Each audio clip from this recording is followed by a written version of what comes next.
Hey guys, what's up? Welcome back to my channel. Hi.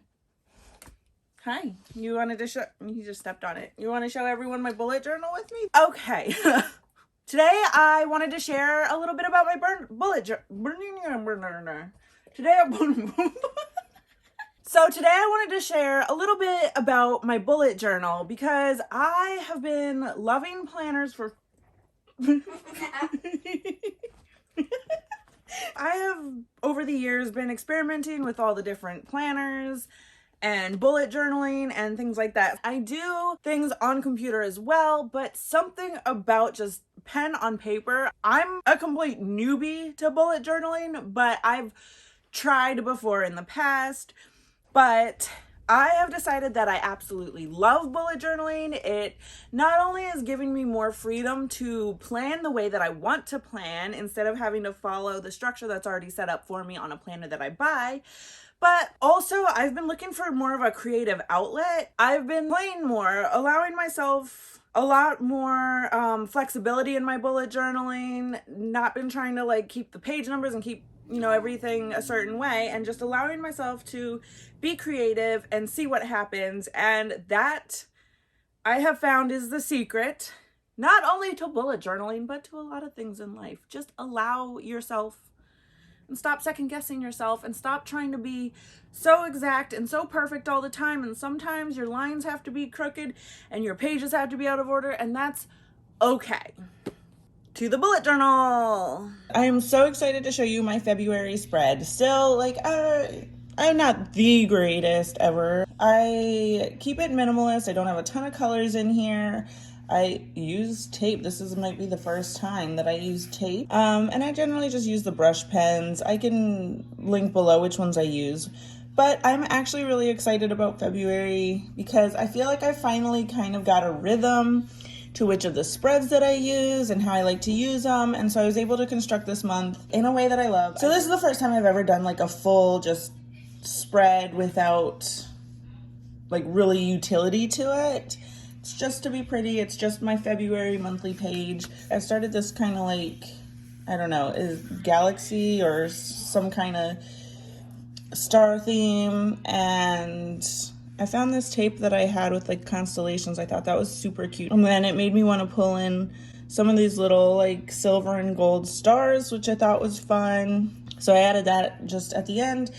And then my little quote or whatever for February intention is hitch your heart to a star.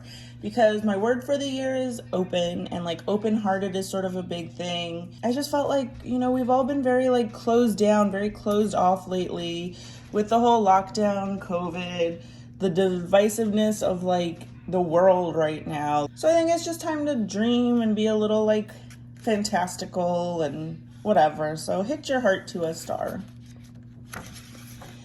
Then this next page, in January, I did a favorites page. I will show it to you. It was this. And so, I kind of really just used half a page when it came down to it. So I just left half a page for it. For February, gratitude, I just leave it open-ended. And when I feel like writing something that I'm grateful for, I do.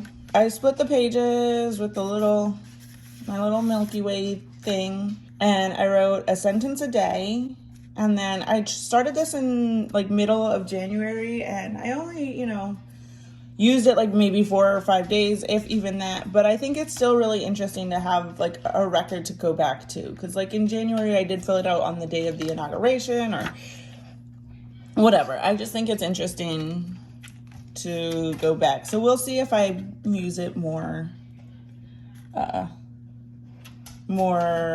consistently this month. You are hearing my kids in school and the dog's feet, just in case you're wondering why there's so much noise in the background. This page is my habit tracker and my mood tracker. I was watching someone, I believe it was Kayla Nicholson, talking about how she kept her mood tracker next to her habit tracker because then she could kind of see you know, this week I didn't go to the gym at all and look, I was miserable, or this week I drank lots of water consistently. I wonder if that had any effect on whatever. It's an interesting way to sort of try to correlate some of your habits to your moods. Whether or not it's actually effective is another story. I just think it's fun and it's cute and maybe could provide like a little bit of introspection at the end of the month. So for my mood tracker here, I used my little kind of Milky Way thing again. I wrote catch a falling star and put it in your pocket. And then all of these big open stars have numbers in them. And so those are for the dates in February. And then here's the key with all the colors and what they mean. And hopefully there's going to be lots of pink this month. And also these aren't all the habits. Just saying, I haven't quite figured out what all I want on here, so there's probably going to be a couple more, and then I might draw something beyond. I don't know, but that's that page. I really like it. This is a big page for me.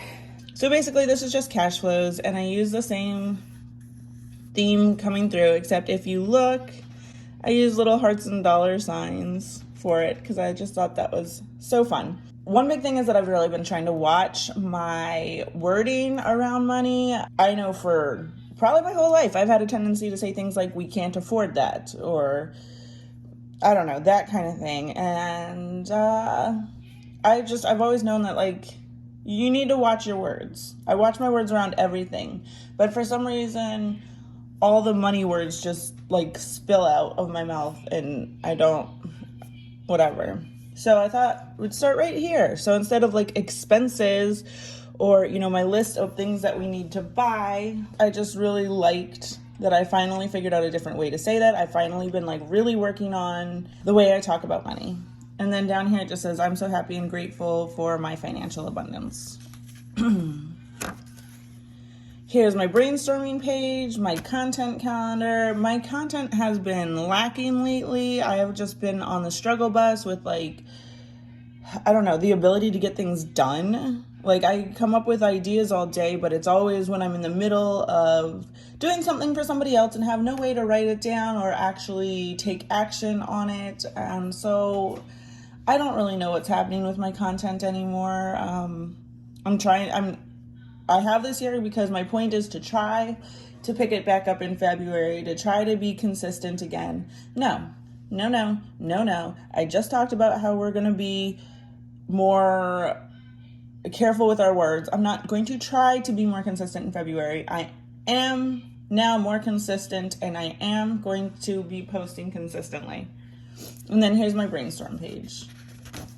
And then after that, we just get into the weeks. So these are just, sometimes I write like the challenges that I'm doing if they're kind of overlapping and I'm getting overwhelmed, or maybe an extra shopping list, you know, whatever kind of notes that I need. Maybe I just need a quote to tell myself like, you're doing great, get through the week. That's valid too. So that's that. And then the only thing is when I get my one little word prompt for February, I will use the next page for that. I hope you enjoyed this. I feel like I finally got a handle on the whole bullet journal thing, and I feel like it's finally starting to look like something.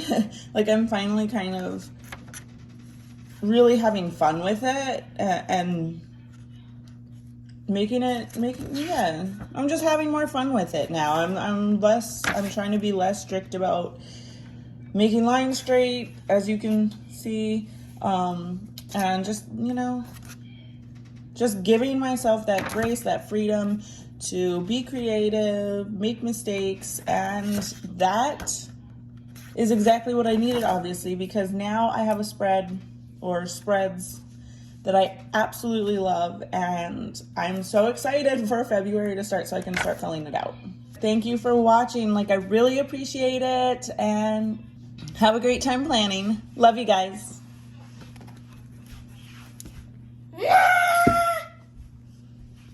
Oh, hello.